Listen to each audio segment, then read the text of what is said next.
दोस्तों नमस्कार। दोस्तों दीपावली की आप सभी को बहुत बहुत शुभकामनाएं। और यह मौका लक्ष्मी जी की पूजा करने का होता है। और भारत में तो परंपरा है कि घर में अगर बेटी ने जन्म ले लिया तो कहते हैं घर में लक्ष्मी आ गई। बधाई देने वालों का जो तांता लगा रहता है, जो शुभकामनाएं देते हैं, उनकी जुबान पर एक ही शब्द होता है बेटी के जन्म के साथ कि घर में लक्ष्मी आई है।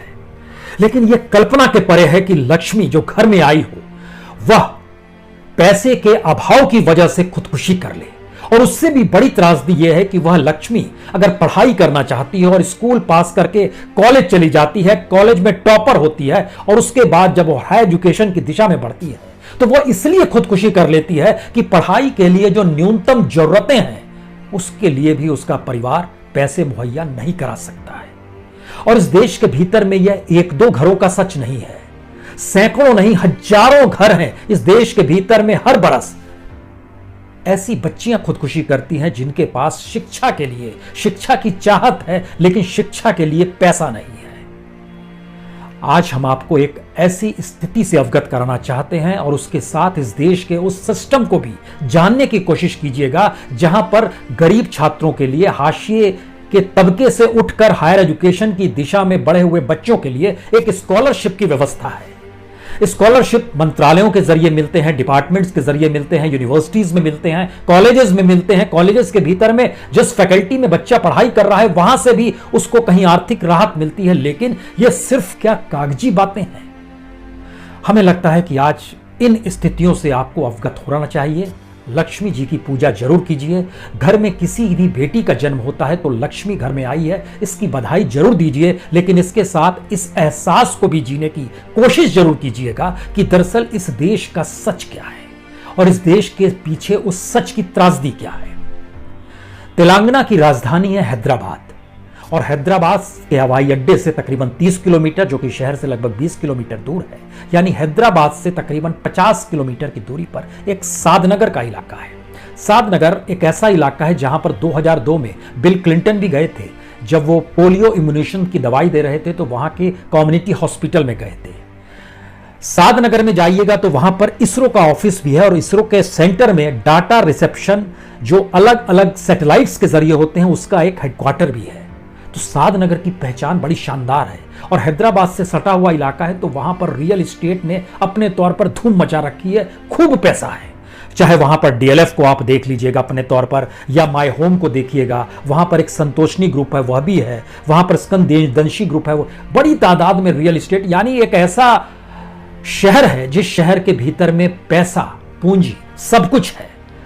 उस शहर के भीतर में एक मोटरसाइकिल मैकेनिक और मोटरसाइकिल मैकेनिक की पत्नी सिलाई मशीन करने वाली, उस पिता का नाम है श्रीनिवास रेड्डी, मां का नाम है सुमति। उनकी दो बेटियां हैं। एक बेटी का नाम है ऐश्वर्या, दूसरी बेटी का नाम है वैष्णवी। वैष्णवी की उम्र 16 साल। घर में पैसा नहीं तो 7वीं के बाद से उसकी पढ़ाई रोक दी गई।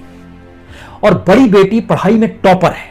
टॉपर भी इस हद तक कि जब वो 12वीं की परीक्षा दे रही थी तो उस इलाके में जो इंटरमीडिएट का जो सबसे शानदार कॉलेज है, विज्ञान जूनियर कॉलेज, उसकी वो टॉपर 98.5% उसको नंबर आते हैं। दिल्ली के लेडी श्रीराम कॉलेज में जहां पर एडमिशन लेना आज की तारीख में आपको कम से कम 99% नंबर होने चाहिए, उसने जिस बरस एडमिशन लिया था उस बरस 98.5% में उसका एडमिशन हो गया था। वो लड़की पढ़ाई कर रही है। पढ़ाई करते करते पहला साल बीतता है, पहला साल बीत रहा होता है। फरवरी में हॉस्टल्स बंद हो जाते हैं, कॉलेज में स्थिति नाजुक हो जाती है। कोविड-19 की वजह से हॉस्टल से कह दिया जाता है आप लोग अपने अपने घर जाइए। इस घर जाने की प्रक्रिया में फिर ऑनलाइन की पढ़ाई शुरू होती है। लेकिन ऑनलाइन की पढ़ाई के लिए एक लैपटॉप चाहिए। मोबाइल के जरिए कोई कितना पढ़ सकता है? और जिस ऐश्वर्या रेड्डी, जिसका हम जिक्र आपसे कर रहे हैं, जिसकी उम्र 19 बरस, उसके पास लैपटॉप नहीं है। परिवार के पास पैसा नहीं है कि लैपटॉप भी खरीद सके। बेटी को जब पढ़ाना था, जब वो इंटरमीडिएट में गई थी, तो घर के एक कमरे को मॉर्गेज दिया गया, उसको बेचा नहीं गया, बल्कि जब पैसा होगा वापस ले लिया जाएगा। 2 लाख रुपए में उसको किया गया। पढ़ाई उसकी शुरुआत हुई और दिल्ली तक भेजा गया उसको। दिल्ली में पढ़ाई, हॉस्टल में रह रही है। लेकिन लॉकडाउन के बाद की परिस्थिति जब ऑनलाइन की पढ़ाई शुरू कर रही है, उस लड़की के सामने संकट आता है कि लैपटॉप कहां से लाएं। लैपटॉप के लिए घर में पैसा नहीं है। पिताजी आश्वासन देते हैं आज नहीं कल ला देंगे लैपटॉप। वो लड़की लेकिन अपने तौर पर लगातार जद्दोजहद कर रही है, मित्रों से बात कर रही है, फोन के जरिए पढ़ाई नहीं हो पा रही, इन बातों का जिक्र कर रही है।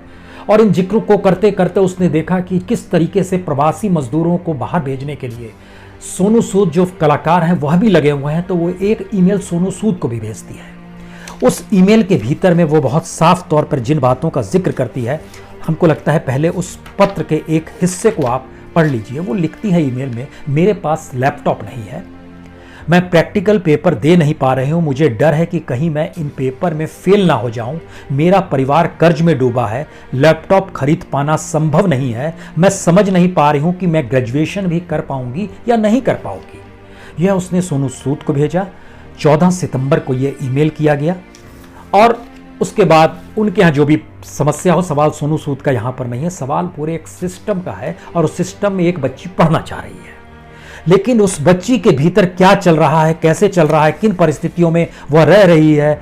परिवार ने लॉकडाउन, जो मोटरसाइकिल मैकेनिक है पिताजी, उन्होंने लॉकडाउन से पहले जो 2 लाख रुपए मिले थे कुछ बेटी की पढ़ाई में लगा, कुछ अपनी एक दुकान खोली। लेकिन लॉकडाउन में सब चीज बंद हो गया, काम हो नहीं पा रहा था, घर में पैसा आ नहीं पा रहा था। माँ जो सिलाई करती थी उसके जरिए भी पैसा नहीं आ पा रहा था।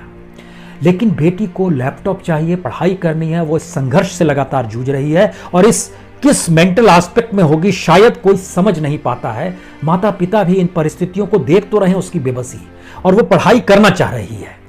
और वह जिस अपनी खुदकुशी को, जो 2 नवंबर को पिछले दिनों जब उसने खुदकुशी की और उसका एक पत्र हाथों से लिखा हुआ जो था, वह उसने किस मनस्थिति में लिखा हुआ होगा, उस पत्र के एक हिस्से को पढ़िए और समझने की कोशिश कीजिए। मेरी वजह से मेरा परिवार वित्तीय संकट से जूझ रहा है। उसके भीतर एक एहसास है कि उसकी पढ़ाई के लिए पिता ने एक कमरा मॉर्गेज भी कर दिया, 2 लाख भी आए, लेकिन अब उसे चुकाना है, दूसरी जगहों से कर्ज भी ले लिया, दुकान भी खोल ली। इन सारी परिस्थितियों से वो गुजर रही है। मैं परिवार पर बोझ हो गई हूं, मेरी शिक्षा बोझ हो गई है, मगर मैं पढ़ाई ना करूं तो मैं जिंदा नहीं रह सकती। भारत की एक बेटी, किसी घर की एक लक्ष्मी सिर्फ पढ़ना चाहती है और पढ़ाई ना करूं तो मैं जिंदा नहीं रह सकती। यह शब्द ऐसे हैं जिसमें उसको समझ में नहीं आ रहा क्या है। वह स्कॉलरशिप के लिए उसने अप्लाई किया हुआ है, स्कॉलरशिप सैंक्शन होगी जल्द ही, यह पत्र भी आ गया, यानी आपको चुन लिया गया है, लेकिन स्कॉलरशिप आ नहीं पा रहा है। सितंबर में ही पत्र आ गया कि आपको मिल जाएगा, लेकिन मिल नहीं पा रहा है। उस ऐश्वर्या के जहन में क्या क्या गूंज चल रहा होगा, यह भी सोचने की बात है। और अक्टूबर में उसके पास पत्र आता है कि आप हॉस्टल खाली कर दीजिए। हॉस्टल में बहुत कम पैसे में आप रह सकते हैं और हॉस्टल के बाहर, दिल्ली यूनिवर्सिटी के बाहर जब कोई आप किसी जगह पे रहते हैं तो आपको कम से कम 15,000 रुपए एकोमोडेशन के चाहिए ही, जिसमें खाना और घर का वो कैसे कहां से लाएगी इन स्थितियों में, उससे जूझ रही है। लेकिन उसने व्हाट्सएप पे वार्डन को, जो हॉस्टल के वार्डन है, व्हाट्सएप किया कि मैं 7 नवंबर तक खाली कर दूंगी। लेकिन 2 नवंबर को उसने खुदकुशी कर ली, इन तमाम परिस्थितियों को देखते समझते हुए कि परिवार पैसा नहीं जुटा पाएगा। उसके पिता के जहन में भी ये सवाल आया कि ऐसी स्थिति घर के भीतर की है और बेटी के जहन में ये चल रहा होगा, तो वो उसके बाद इतना ही कह पाते हैं, उन तमाम बेटी और बच्चों के जहन में आपको झांकना चाहिए कि उनके दिलों में क्या चल रहा है। क्योंकि भारत एक ऐसा देश है जहां पर पढ़ने वाले बच्चे सबसे ज्यादा खुदकुशी करते हैं। और आपको जानकर हैरत होगी कि पिछले ही बरस यानी 2019 में एनसीआरबी का डाटा कहता है कि बीते 25 बरस के दौर में सबसे ज्यादा खुदकुशी पिछले बरस हुई, जो कि तकरीबन 10,335 है। ये सबसे ज्यादा है। खुदकुशी ऐसा नहीं है कि ये पहली बार हुई है, साल दर साल हुई है, लेकिन ये बढ़ती चली आई है। और अजीबोगरीब संकट है कि स्कॉलरशिप का पैसा भारत सरकार लगातार पिछले 5-6 वर्षों में कम करती आई है। यहां पर किसी सत्ता सरकार का नाम लेने का जरूरत नहीं पड़ेगी, हम सिर्फ आपको ईयर दर ईयर बताते चलेंगे, जिसके जरिए आप समझ पाएं कि क्या स्थिति है। 1995 से 1999 तक, पहले 5 साल में अगर आप उस पीरियड में चले जा रहे हैं, 27,359 छात्रों ने खुदकुशी की। हम इसमें बताएंगे लड़कियों की और घर की लक्ष्मियों का क्या हाल रहता है। सन 2000 से 2004 तक 5-5 साल का है, 2% इजाफा हुआ और 27,880 बच्चों ने खुदकुशी कर ली, जो पढ़ाई कर रहे थे, वह भी हायर एजुकेशन में। 2005 से 2009 तक लगभग 30,000 बच्चों ने खुदकुशी की। 2010 से 2014 तक झटके में बहुत ज्यादा खुदकुशी बढ़ गई, 38,000 बच्चों ने खुदकुशी कर ली। और 2014 से 2015 से 2019 तक इस 5 साल में 48,537 बच्चों ने खुदकुशी की और उसमें सबसे ज्यादा पिछले बरस 10,335 बच्चों ने खुदकुशी की। ये बच्चे क्यों खुदकुशी कर रहे हैं और उनके भीतर में कितनी बड़ी तादाद घर में लक्ष्मी आई है उसकी खुदकुशी हो गई, वह भी हायर एजुकेशन से जुड़ी हुई है। इन 10,000 बच्चों में से लगभग 1,600 छात्राएं ऐसी हैं जो स्टूडेंट पढ़ाई कर रही थी। कुछ बच्चे ऐसे हैं जो नशों की वजह से कर लिए होंगे, लेकिन हम जो आंकड़ा बता रहे हैं पढ़ाई करते हुए और पढ़ाई में तकलीफ होते हुए और उनको जो स्कॉलरशिप मिलनी चाहिए अप्लाई भी किया है फिर भी नहीं मिल पाई और खुदकुशी कर ली। ऐश्वर्या के पिता, उनका कहना है कि वो चाहते हैं कि अब उनकी छोटी बेटी तो कम से कम पढ़ाई करे, जिससे कोई उसकी पढ़ाई 7वीं के बाद रोक दी गई थी क्योंकि घर में पैसा नहीं था। वह भी लक्ष्मी है, लेकिन पहली बेटी थी ऐश्वर्या, दूसरी बेटी है वैष्णवी। अब उसको कैसे पढ़ाएंगे, किस रूप में पढ़ाएंगे, यह भी एक सवाल है। और पत्र के आखिर में उस ऐश्वर्या ने लिखा, मुझे माफ करना, मैं अच्छी बेटी नहीं हो सकी। इस देश को कौन माफ करेगा जो पढ़ाई के लिए परिस्थितियां भी पैदा नहीं कर पाई, अपने तौर पर अपने कॉलेज की टॉपर दिल्ली जैसी जगह पे आके एडमिशन लेके रहना और उसको पूरा भी नहीं कर पाए, जबकि तमाम स्कीम चल रही है।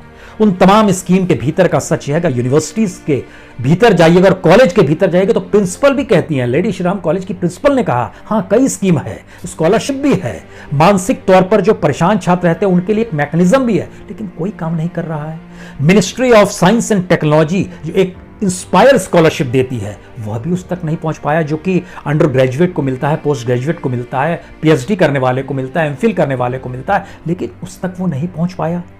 जो स्कॉलरशिप का पत्र है वो दिल्ली यूनिवर्सिटी की तरफ से 6 अगस्त 2020 को उसको लेटर मिला था कि आपको जो है सेलेक्ट कर लिया गया है हायर एजुकेशन की स्कॉलरशिप के लिए, और एनुअली फंड जो होता है वह तकरीबन 80,000 का होता है, वह आपके बैंक अकाउंट में आ जाएगा। और लेकिन वो आया नहीं। आधार कार्ड चाहिए, उसमें तमाम डॉक्यूमेंट, जो पता किया गया कि दरअसल इसमें देरी क्यों होती है तो पता चला कुछ टेक्निकलिटीज है। टेक्निकलिटीज भी किसी की खुदकुशी की वजह हो जाए, उसमें आपको सारे अपलोड करने पड़ते हैं डॉक्यूमेंट्स। पहले अगर आपने रकम ली है तो उनका यूटिलाइजेशन ठीक तरह हुआ, ये आपको करना पड़ता है। लेकिन 45 दिन में पैसा मिल जाना चाहिए और 6 अगस्त के बाद अगर आप 45 दिन जोड़ते हैं तो वह 2 नवंबर तक नहीं पहुंचता है। उससे पहले ही पैसा पहुंच जाना चाहिए था, लेकिन पैसा नहीं पहुंच पाया। लेकिन कितनी छोटी जरूरत है एक लैपटॉप जिसके जरिए पढ़ाई करें।